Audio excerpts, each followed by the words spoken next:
The 34th floor of Vantera Financial's Chicago headquarters had a particular kind of silence on winter mornings. The pressurized quiet of money is of people who had decided long ago that softness was a liability. Claire Whitfield arrived at 7:15, as she always did. Black coat, black heels, no jewelry except for a single watch that cost more than most people's cars. She walked through the open-plan floor without looking at anyone. Not because she was cruel, not exactly, but because she had long since stopped seeing people she wasn't scheduled to see. The associates at their standing desks moved slightly as she passed. Small adjustments like iron filings aligning with a field. She didn't notice this either. It had been happening for so long it had become weather.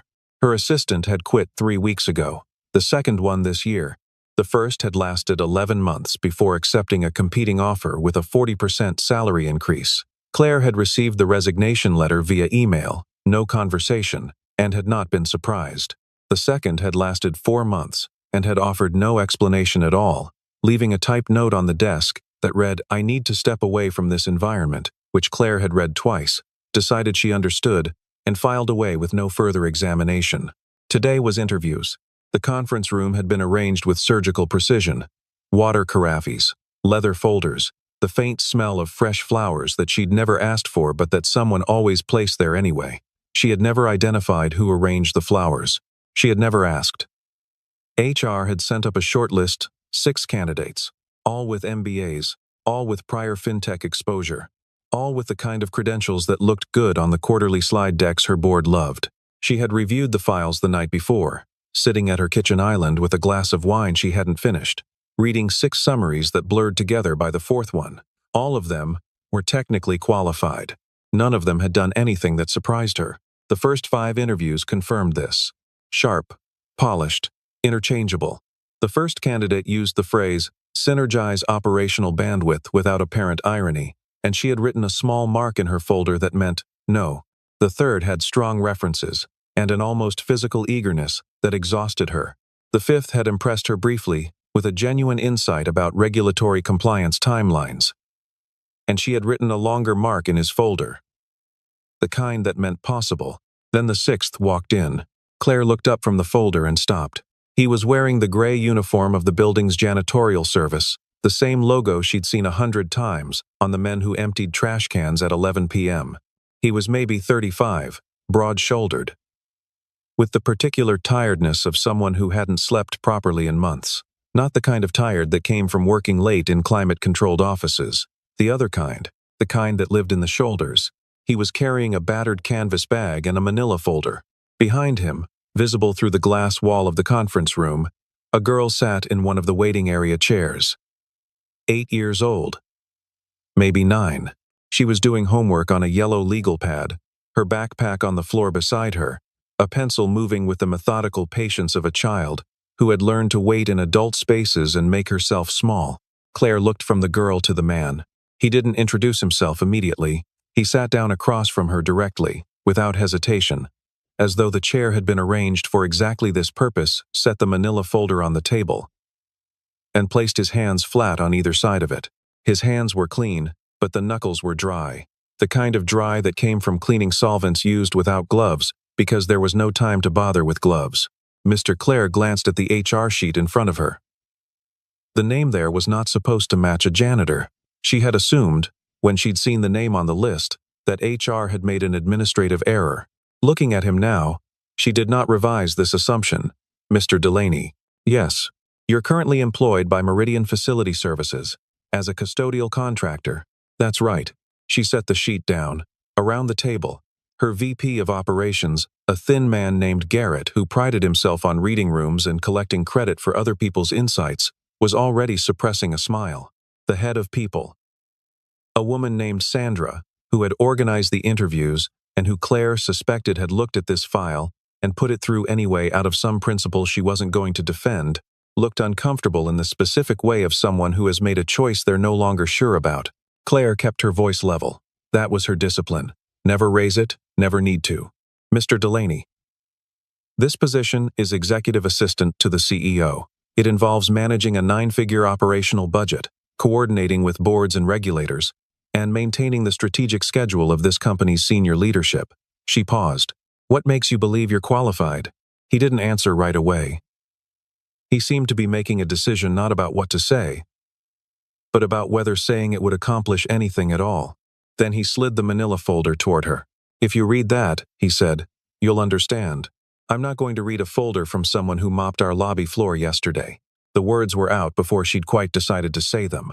They were the kind of sentence that existed at the intersection of precision and contempt, technically accurate, and designed to close a conversation rather than continue it. The room held still. He looked at her, then really looked at her with the kind of steadiness that wasn't aggression and wasn't submission. Just assessment, the look of a man who had encountered this particular door many times and had stopped being surprised to find it locked. All right, he said. He stood, picked up the folder, and tucked it back under his arm. No theater. No visible wound. Mr. Delaney. Garrett leaned forward, performing a kind of jovial condescension, the tone of a man who enjoys the sound of his own reasonableness. I think what Miss Whitfield means is that perhaps there's a mismatch between the role's requirements and your— I heard what she meant. He wasn't rude about it. He simply declined to engage with the reframing. He glanced once more at Claire, not wounded, not angry, just noting something, and then turned toward the door. Through the glass, his daughter looked up from her legal pad. She watched her father walk out of the conference room. Something passed across the girl's face. She was too young to hide it completely. Or perhaps she had decided not to bother. A flash of understanding. The practiced recognition of a child who has watched this happen before in different rooms. She gathered her things without being asked and followed him to the elevator. Claire turned back to the table. Send the summaries of candidates 2 through 4 to my office, she said. We'll make a decision by end of day. Nobody mentioned the manila folder. It was left on the waiting area chair, precisely where the girl had been sitting, as if placed there for someone else to find. At 9:47 in the morning, Vantara Financial's primary payment processing system logged its first anomaly. It was a small thing, a timestamp discrepancy in a batch settlement file. The kind of thing that automated monitoring was supposed to catch and flag. But the flag didn't appear, because the monitoring alert system had been quietly disabled at the log level 4 days earlier. By 10:15, 3 corporate client accounts were showing incorrect balances. By 10:30, the discrepancies had cascaded. Settlement queues were stalling. Wire transfers were hanging in a processing limbo that had no official status, not failed, not completed, simply absent. Claire was in a meeting about Q4 projections when her phone buzzed, then buzzed again. Then her COO, a red-faced man named Douglas Farrell, opened the conference room door without knocking, which he had never done in the 6 years he'd worked for her. We have a situation. The war room, which was not called a war room, but that was what it was a windowless interior office on the 33rd floor, used specifically for operational crises. By 10:45, it contained Claire, Douglas, CFO, Walter Briggs, 3 members of the IT security team, and an outside crisis communications consultant who'd been called in on retainer. The lead security engineer, a pale young man named Tyler, was pulling up dashboards on 3 monitors simultaneously. His voice had the careful flatness of someone trying very hard not to sound as frightened as he was. The primary settlement engine is non-responsive. The backup failover didn't trigger. We're still investigating why. Log data for the past 11 days has been partially overwritten, so our forensic visibility is limited. Partially overwritten, Claire repeated. Yes, the architecture of the overwrite is methodical. It's not random corruption. Whoever did this knew which logs to target. Walter Briggs, the CFO, stood with his arms crossed near the back of the room. He was 61 years old, silver-haired, with the permanent expression of a man who had survived many corporate storms. He said, in the tone of someone making a reasonable point, could be an external attack. State-sponsored actors have been targeting fintech infrastructure all quarter. It's possible, Tyler said, too quickly. How much are we losing per minute? Claire asked. Active transaction exposure is approximately $2.3 million per hour installed settlements. But the reputational and regulatory exposure, if this isn't resolved before the close of business, Tyler stopped himself. Say the number. He said the number. The room went quiet in a specific way that rooms go quiet when a figure is large enough to change the shape of everything. Claire looked at the monitors. She was good at not showing panic, had trained herself over a decade of crises to keep her face still, her breathing, even. But her mind was already running the calculations, the institutional clients who would pull accounts, the regulatory inquiry that would follow, the board calls tonight, the press by morning. "Who's your best forensics person?" she asked Tyler. "I am," he said. There was no arrogance in it, just the honesty of someone who'd just been outmatched and was starting to realize it. "Then why can't you read the logs?" He turned back to the monitor. "Because whoever architected this erasure understood our system's internal structure better than our own documentation does." The room absorbed that. It was Sandra from HR who said it. She'd followed the crisis upstairs because no one had told her not to. She was standing near the door, holding a coffee she hadn't drunk. "The man from this morning," she said. "He left something. They found it on the waiting area chair, exactly where the girl had been sitting." Sandra brought it to Claire. Claire opened it standing up, in the middle of the hallway, because she couldn't wait to find a room. The first page was a timeline, not a general one, not the kind of document a consultant would produce over 3 weeks and present in a deck with branded slides. This was handwritten in places, supplemented by printed system outputs that had been annotated in a cramped, precise hand. It covered 11 days. It documented every anomalous event in Vantara's payment infrastructure, not the ones that the monitoring system had flagged, but the ones the monitoring system had been prevented from flagging. Each entry had a timestamp accurate to the second. The second page was a schematic of the vulnerability chain, a sequence of access points in the settlement engine's authentication layer, annotated with the specific API calls that had been used to probe them. It was not a theoretical diagram. The notation in the margins read like someone who had watched it happen in real time. The third page was a summary. At the top, internal origin, not external. The modifications to the monitoring system require administrative credentials that are not accessible to outside actors. In the middle, a technical description of how the settlement backup had been silently disabled, not deleted, not corrupted, but redirected to a shadow partition that would fail gracefully, without alerting standard diagnostic tools. At the bottom, one line, handwritten, "If the system fails, call me before it's too late. I'll pick up." A phone number. A Chicago area code. Claire stood in the hallway with the folder in her hands. Tyler appeared behind her. She held it out to him without speaking. He read the first page, then the second. He turned to the third and read it twice. He stopped. "This is a complete forensic map of the attack vector, pre-attack." He looked at her. "He wrote this before it happened." "How?" "Because he watched them set it up."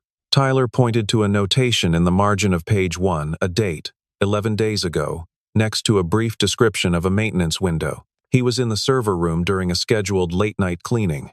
He saw someone who wasn't supposed to be there, making changes they weren't supposed to make. And Tyler's voice changed, became quieter.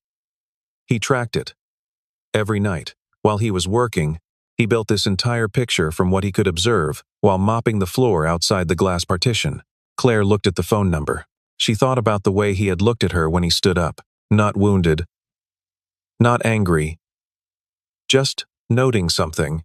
She picked up her phone. He didn't pick up. She called 3 times, left no voicemail. She wasn't sure what she would have said.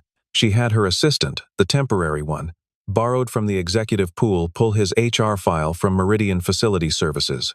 The file was thin, 3 pages. Name: James Delaney. Age: 34. Emergency contact: none listed. Dependent: 1 child, Lily Delaney, age 8. Employment start date: 14 months ago. Previous employer: redacted at his request, which was unusual enough that someone had noted it in the file, with a small asterisk and no follow-up. His address was a residential building in Pilsen, a neighborhood on the southwest side, 20 minutes from the loop by train. Performance reviews from Meridian were uniformly brief. Reliable. No incidents. Works the late shift without complaint. There was no educational background on file. He hadn't provided one. Pull the building security footage from the past 2 weeks, Claire told Tyler. 33rd floor server room vicinity, night shifts. The footage took 40 minutes to pull together. They watched it in fragments, The security team gathered around a laptop in the war room. James Delaney on night 2 of 11, pausing outside the glass partition of the server room, mop handle still in hand, watching something inside, watching for 4 minutes before continuing down the hallway. On night 4, he was visible near the IT maintenance corridor for 6 minutes. On night 7, he had his phone out, not texting. The angle was clear, pointing toward the window of the server room, photographing something on one of the internal monitors that was visible through the glass. He didn't go in? Douglas asked. He didn't have access, Tyler said. Custodial staff don't have server room clearance. Then everything in that folder was assembled from what he could see through a window, from the outside. Tyler let that sit. With a phone that's 4 generations old, the room was quiet. Claire was already moving toward the door. Text me the address, she said to Sandra. I'm going. The building in Pilsen was a converted 3-flat brick, narrow, with a front stoop that needed repointing. The buzzer for apartment 2B had a small piece of masking tape over it with Delaney written in black marker. She rang it. A pause. Then a child's voice, careful and a little wary. Who is it? My name is Claire Whitfield. I'm looking for your father. Another pause, longer this time. Then the door buzzed open. The apartment was clean in the way that small apartments are clean when someone works very hard at it, everything in its place. Nothing excess. A tidiness that was a form of dignity rather than comfort. There was a reading lamp by the couch, a table with 2 chairs, a small kitchen where dishes were drying in a rack. A shelf on the wall held a row of technical books, networking, cryptography, systems architecture, interspersed with 2 or 3 children's books that were obviously the girls'. Lily Delaney was standing in the middle of the room, watching Claire with the seriousness of a child who has learned not to trust quickly. She was wearing a school sweatshirt and socks with a repeating pattern of small foxes. He's on a call, she said. He'll be done in a minute. Okay. Claire stood in the doorway, unsure whether she'd been invited all the way in. You can sit down, Lily said, in the tone of someone offering hospitality that cost them something. Claire sat. From the other room, a partial wall, really, a room divider that gave the impression of a bedroom, she could hear James Delaney's voice, low and even, saying something technical into a phone. Not to her company. Someone else. She realized, distantly, that he had other clients. That he was, in some capacity she hadn't understood this morning, working. He came out 2 minutes later. He was still in the gray uniform. He looked at her sitting in the apartment's one armchair, and his expression registered no surprise. Which was the most unsettling thing. The system's down, she said. I know. We found the folder. I assumed you would eventually. She looked at him. Why didn't you say any of this morning? In the interview? He glanced at his daughter. Lily had gone back to the table and was sitting with the legal pad. But her pencil wasn't moving. Because I was applying for a job, not auditing your security infrastructure. And because he paused, choosing words carefully. Because if I'd led with that, you would have assumed I was making it up to seem impressive. Or that I was somehow involved. He looked back at Claire. You weren't going to believe me anyway. Not based on how I walked in. The truth of it landed quietly. I need you to come back, she said. I know that too. I'm sorry for what I said. In the room, in front of your... She stopped herself. In front of your colleagues. He was quiet for a moment. You don't need to apologize to me, he said. And his voice wasn't cold, just precise. But your company is bleeding out. So, let's talk about what actually matters. He had conditions. He stated them without negotiation, not because he was posturing, but because he'd clearly thought about them before she arrived, probably the moment he'd heard the building's front buzzer and understood who it would be. No title, no announcement, internal or external, no press release, no strategic consultant framing on the org chart. He would work in whatever space Tyler could give him access to. He would not attend executive meetings. He would report findings directly to Claire, and to Claire alone. He would not be introduced to institutional clients, would not appear in board materials, and would not be cited by name in any regulatory correspondence. And he would leave at 8:45 every night to get home before Lily went to sleep. Done, Claire said. He looked at her for a moment to confirm that she meant it. She held his gaze. They were back at the building by 2:15. He carried the same canvas bag he'd had that morning. Tyler met them in the elevator lobby and extended a hand. James shook it. There was something slightly too formal about the gesture on both sides, the formality of men who don't yet know how to position themselves relative to each other, one of whom has just been told that the other is the reason they still have a company to work for. The IT security team was in the war room, all 6 of them now. 2 additional engineers called in from their lunch breaks, and when James walked in there was a pause, not hostile, not welcoming. The specific pause of a group that has been told something disorienting and is still in the process of reconfiguring its assumptions. They had spent the past 4 hours working a problem they couldn't solve. And now the solution was walking through the door in yesterday's gray uniform. A younger engineer named Marcus, 26, with the energy of someone who had been awake since 4 a.m., looked at the laptop James pulled from the canvas bag and said nothing. But something in his posture changed. The laptop was old, matte, black with stickers. The kind of machine that costs almost nothing and has had its operating system replaced so many times it no longer resembles its factory configuration. Marcus had one of those. He recognized what it meant. James didn't introduce himself. He set the laptop on the table, opened it, and said, "What's your current access to the settlement engine's raw transaction log?" "Not the processed output, the raw," Tyler said. "It's restricted. Only 2 credential sets can access it directly. Whose? CFO and CTO level. Give me the CTO level credentials." He looked at Claire. She nodded. Tyler typed for 30 seconds and swiveled a monitor toward him. James looked at the raw log for 11 seconds without saying anything. His face was absolutely still. He was reading something in the scroll of timestamp data the way a person reads a familiar language, not decoding, just receiving. "Okay," he said, and started typing. The room rearranged itself around him, the way water rearranges around a stone, dropped into it not dramatically, just by following the path of least resistance. The engineers who had been hovering near the central monitors drifted slightly back, not because anyone told them to, just because there was now a gravitational center, and they were orienting toward it. Within 40 minutes, he had isolated the precise point of the settlement engine failure. He explained nothing as he found it. He simply annotated his terminal window as he worked, writing brief comments that Tyler could read over his shoulder. Tyler began reading them. Marcus moved closer to read them too. By the time he reached the shadow partition, they were both standing directly behind him, not speaking, following the logic in real time. "There," James said, pointing at a directory path. Tyler leaned in. "That path shouldn't exist. That naming convention doesn't match any of our documented schemas. It was created to not match.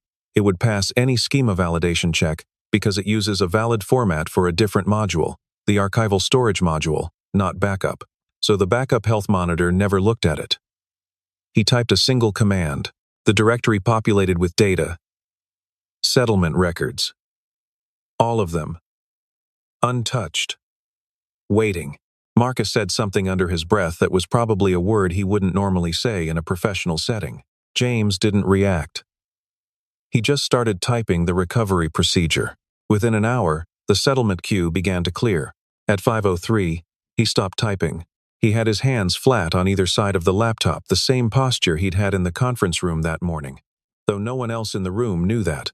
He held the posture for 8 seconds. Then, "Tyler, pull up the administrative access log for the monitoring system. Date range: 17 days ago to 11 days ago. Filter for credential, set 3. That's CFO level access," Tyler said. "I know." Tyler pulled it up. The log populated on the central monitor. The room gathered around it in the unconscious way of people who sense that what they're looking at matters before they've understood why. Marcus moved to Tyler's left, the 2 other engineers positioned behind them. Claire stood slightly back, near the wall, watching James rather than the screen. There were 9 entries. Each one corresponded to a modification in the alert suppression layer of the monitoring system. Precise, targeted, minimal. They were the kind of modifications that would look, to anyone auditing for routine maintenance, like standard configuration management, the kind of thing a senior system administrator might do without generating a ticket. Except, Each one had quietly dismantled a specific tripwire in the detection architecture.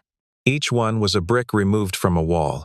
The credential set belonged to Walter Briggs, not his team, not a shared terminal, not a service account that 6 executives used interchangeably. His individual credential, confirmed by the biometric secondary authentication that was required for CFO-level access. Each entry carried a biometric confirmation hash. The room became very still. Douglas Farrell, the COO, had come to the war room an hour earlier. He was standing near the back wall with his arms crossed, having transitioned over the past 3 hours from managing the crisis mode into something less certain. He looked at the screen. His jaw moved without producing sound. Claire was standing beside James. She looked at the log, and then she looked at Walter Briggs's name in the list, and something happened in her face. Not shock exactly, but the collapse of a particular kind of assumption. Walter had been at Vantera for 11 years. He had sat beside her at hundreds of board meetings. He had a framed photo of his grandchildren on his desk. "That's not proof," she said, quietly, more to herself than the room. "Credential theft. Check the timestamps against the building entry log," James said. He didn't look up from the screen. He badged in on all 9 of those dates. His physical entry into the building and the credential activity are within a 4-minute window on every single occasion. Tyler was already pulling the entry log. He laid it side by side with the access records on the monitor. 9 dates, 9 badge-ins. All within 4 minutes of the corresponding system modifications. Clean and consistent. The way a habit is consistent. "That's not credential theft," Tyler said. His voice was very flat. "No," James said. "It's not." He opened another window. He had been building something in the background, not prominently. Not with any announcement, while he'd been running the recovery procedures. Now he brought it forward. An email thread. Reconstructed from partially overwritten log fragments. He explained the methodology in 2 sentences before showing the content. The fragments had different timestamps, different origin markers, and their reconstruction used a verified cryptographic technique that allowed independent confirmation.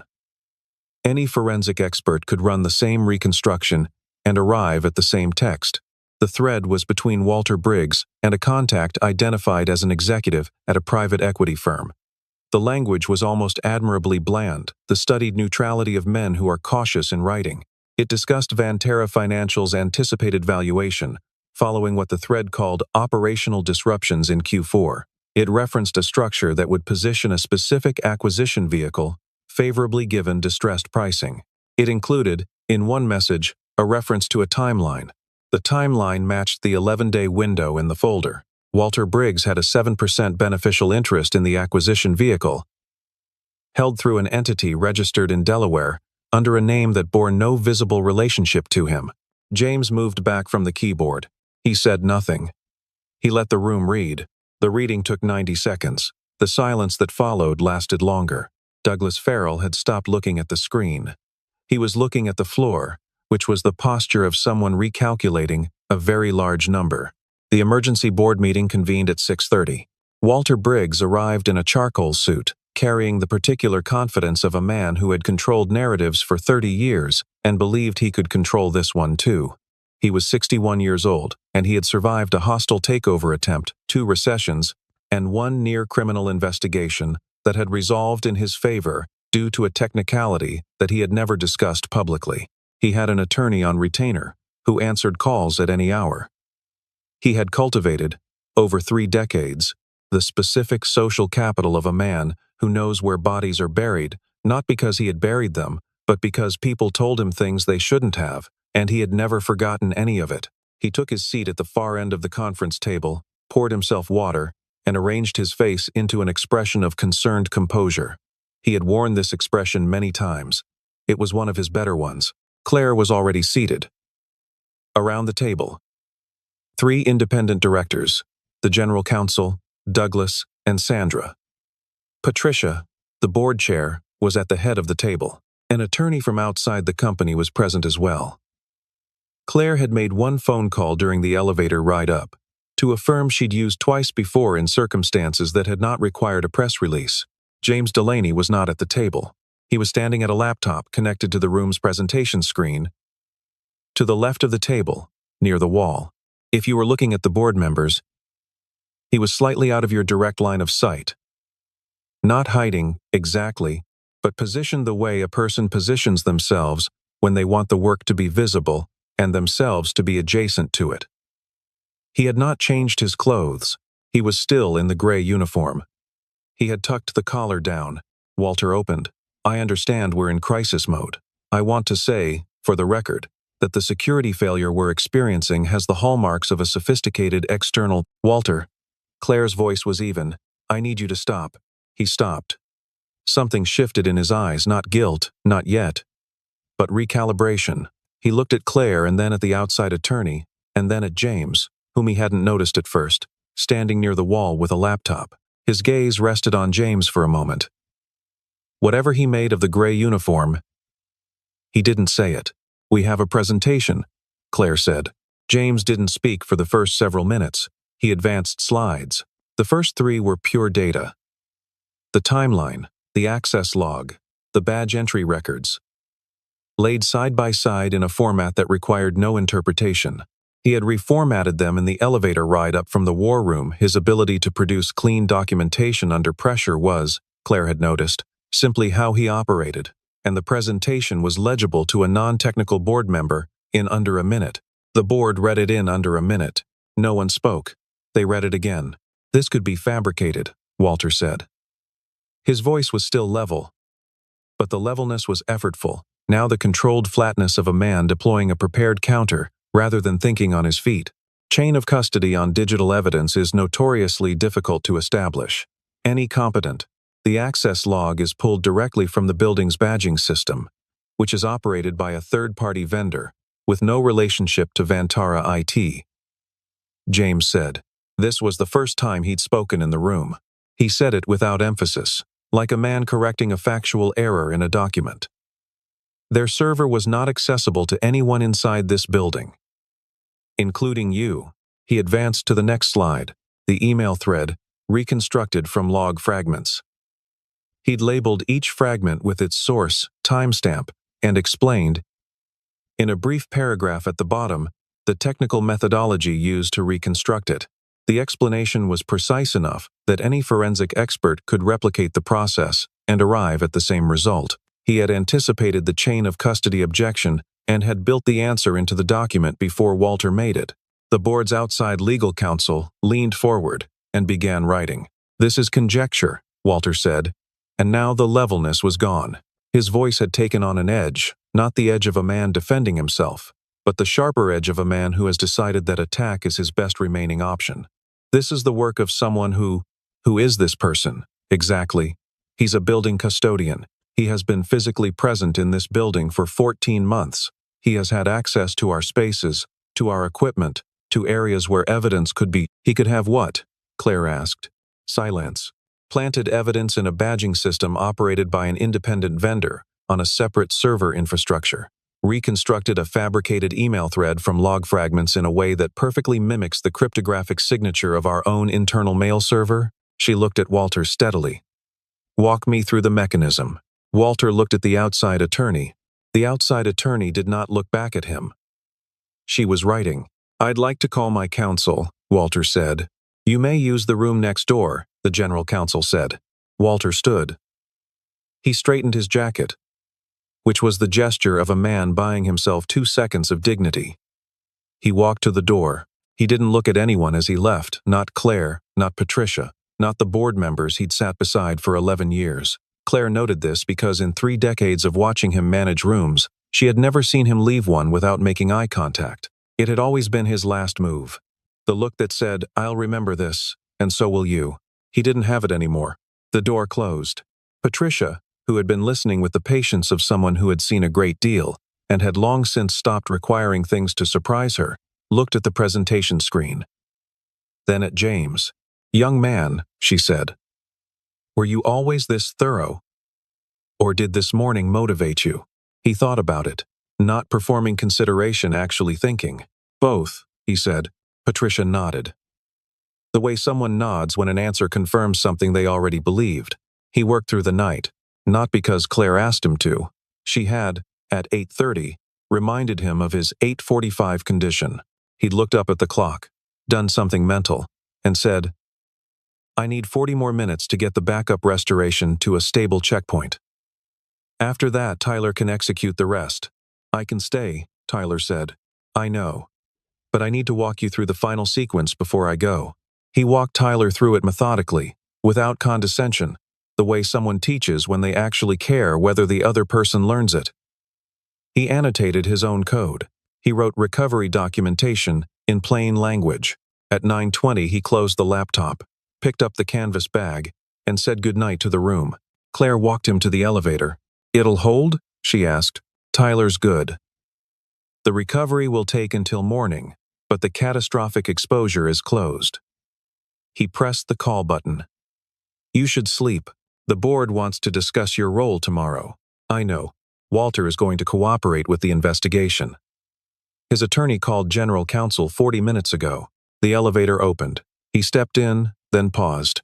"Your settlement engine has 3 other architectural vulnerabilities I noticed while I was working tonight. Nothing as severe as what he exploited, but they should be addressed." He reached into the canvas bag and produced a single page handwritten, because he'd been doing it during his one break, in the margins of his recovery notes. "They're on there." She took the page. The elevator doors closed. She stood in the hallway reading it. 3 vulnerabilities, each described in 2 or 3 lines. Each description included the exact query that would confirm the vulnerability existed, so that any competent engineer could verify it themselves in under 10 minutes. No flourish, no self-promotion, just the problems and how to find them. At the bottom of the page, in the same cramped handwriting, Lily asked me what kind of company it was.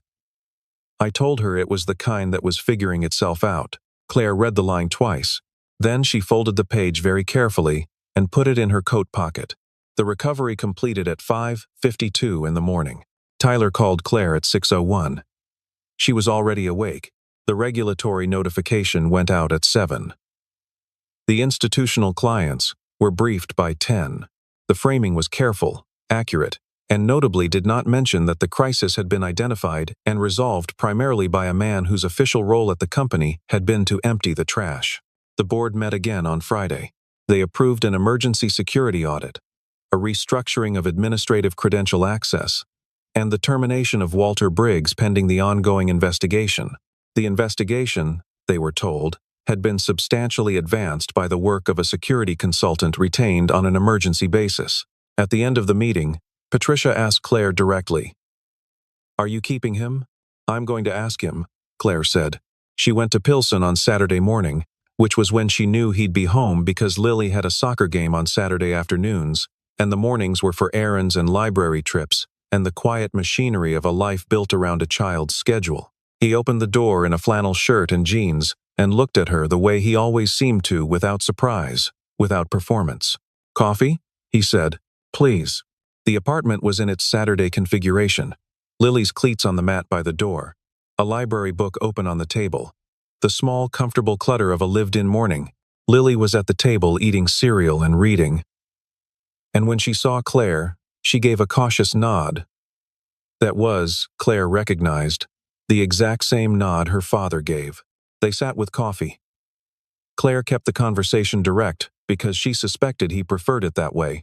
"The board wants to create a position, chief security architect, basically. The salary package. No title," he said. "James, no title means no performance review cycle. No political target on my back. No expectation that I'll appear at industry conferences or sit for journalists." He wrapped both hands around his mug. "I've done that version. It wasn't the right version." She waited. "I'll consult," he said. "Retained. Flexible hours. I write my own scope. That's a significant amount of leverage for someone who..." He looked at her. "For someone who was mopping your floor 3 days ago." He finished. "I was going to say, for someone whose background we haven't fully verified. That's a better way to say it." He wasn't offended. "Run whatever background check you want. I'll sign whatever you need." There are gaps in the official record, but nothing that won't resolve once you have the right access. She filed that away. The flexible hours, she said. It's because of Lily. It's entirely because of Lily. She looked at the girl at the table, who was still reading and eating cereal, and had either mastered the art of not listening or had decided that this conversation wasn't about her and had simply moved on. She looked at you, Claire said. On Thursday morning, when you walked out of the conference room, she watched you come out, and she just gathered her things. She's done it before, James said. He said it without bitterness, but with the precise weight of the truth. Claire set her coffee down. I'm sorry, she said. And this time it was not a professional apology, not the clean, liability-managed regret of a CEO managing optics. It was the other kind. The kind that costs something. He looked at her for a moment. Okay, he said. Not it's fine. Not don't worry about it. Just. Okay. An acknowledgement that it had landed, and that they could proceed. 3 months later, Claire arrived at the office at 7:15, as she always did.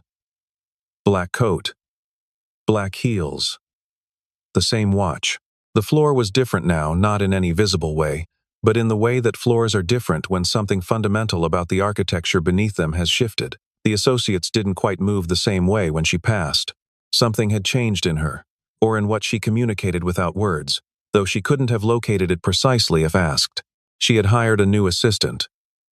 A young woman named Bridget, 28. With a genuine talent for operational logistics, and the self-possession not to wilt under pressure. Claire had interviewed her alone, without the panel, and had offered her the job based on one criterion she'd never used before.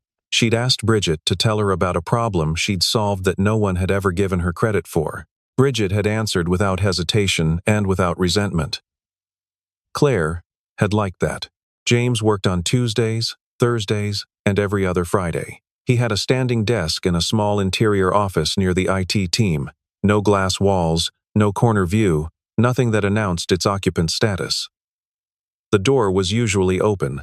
Tyler's team had taken to stopping by with questions in the way that people stop by the office of someone they've decided to trust, which happens gradually, and then all at once. Marcus had started scheduling a standing Thursday check-in, which James had not objected to, which Tyler had quietly noted as the clearest evidence that things had changed. He had, in the 3 months since the crisis, quietly identified and resolved 7 additional security vulnerabilities, rewritten the backup verification protocol, and produced a 14-page document on credential access architecture that the board had approved unanimously and that 3 of them had asked to keep personal copies of. He had also, without being asked, written a clear language summary of the document for non-technical board members, which Patricia had emailed to 2 colleagues at other companies, with a note that read simply, "This is what good looks like." He had never attended a single executive meeting. He had never mentioned Walter Briggs again after the night of the board presentation. The investigation had proceeded. The cooperation had been partial. The outcome was pending. None of that was James's concern. He had handed the evidence over cleanly and returned to the work that was actually his. Claire had spent a considerable portion of a Sunday evening, 3 weeks after the crisis, sitting in her kitchen with a glass of wine she actually finished, trying to understand what kind of person builds a forensic map of a security attack from outside a glass window, documents it at midnight while working a custodial shift, walks into an interview with it under his arm, and then leaves it on a chair when the interviewer refuses to engage. She had arrived, eventually, at a provisional answer. The kind of person who has decided that the work matters more than whether anyone sees you doing it, and that the documentation matters more than whether anyone ever thanks you for it. The kind of person who has been through enough to know that credit is a conditional currency and has chosen to operate on a different economy. She wasn't sure she could have made that choice. She wasn't sure she'd had to. On a Thursday in February, Claire was leaving the building at 6:30 when she saw him in the lobby. He was signing out at the security desk, canvas bag over one shoulder, looking at his phone with the slight forward tilt of someone checking the train schedule. "Early today," she said. "Lily has a thing at school." He put the phone away. "A science fair presentation. She's built a model of a circuit board. It's very thorough. Sounds familiar." He smiled.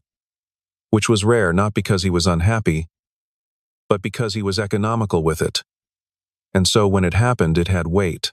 It changed his face in a specific way, made him look, briefly, like someone who is not tired. She looked up the company, he said. Did some reading. She told me last week that she thinks the vulnerability in the credential architecture is related to an inherent flaw in the token rotation policy. He paused. She's not wrong. She's 8. She reads fast. He pulled on his coat. I'm leaving the analysis in your IT folder, the token rotation issue, and the thing she noticed about the API gateway timeout logic. I didn't see it until she explained it to me. He said this without embarrassment, the straightforward acknowledgement of someone who has no ego to protect around the subject of learning, who has decided that being wrong or being behind is simply useful information. Claire stood with him near the lobby door for a moment, the cold air coming through the glass, the city going by outside in its winter gray. James, she said. What was the position before? The one that's redacted. He was quiet for a moment. He looked at the street. I ran security architecture for a defense contractor, he said. For 7 years. Then my wife passed away. Lily was 3. A pause not dramatic. Just the natural weight of fact. I needed to step back from the kind of work that required me to be unreachable. The kind with clearances and travel and 18-hour incident responses where you turn your phone off and you don't come home. He looked at the street through the glass. Meridian hired me as a contractor. The hours were right. She didn't say anything for a moment. The hours were right.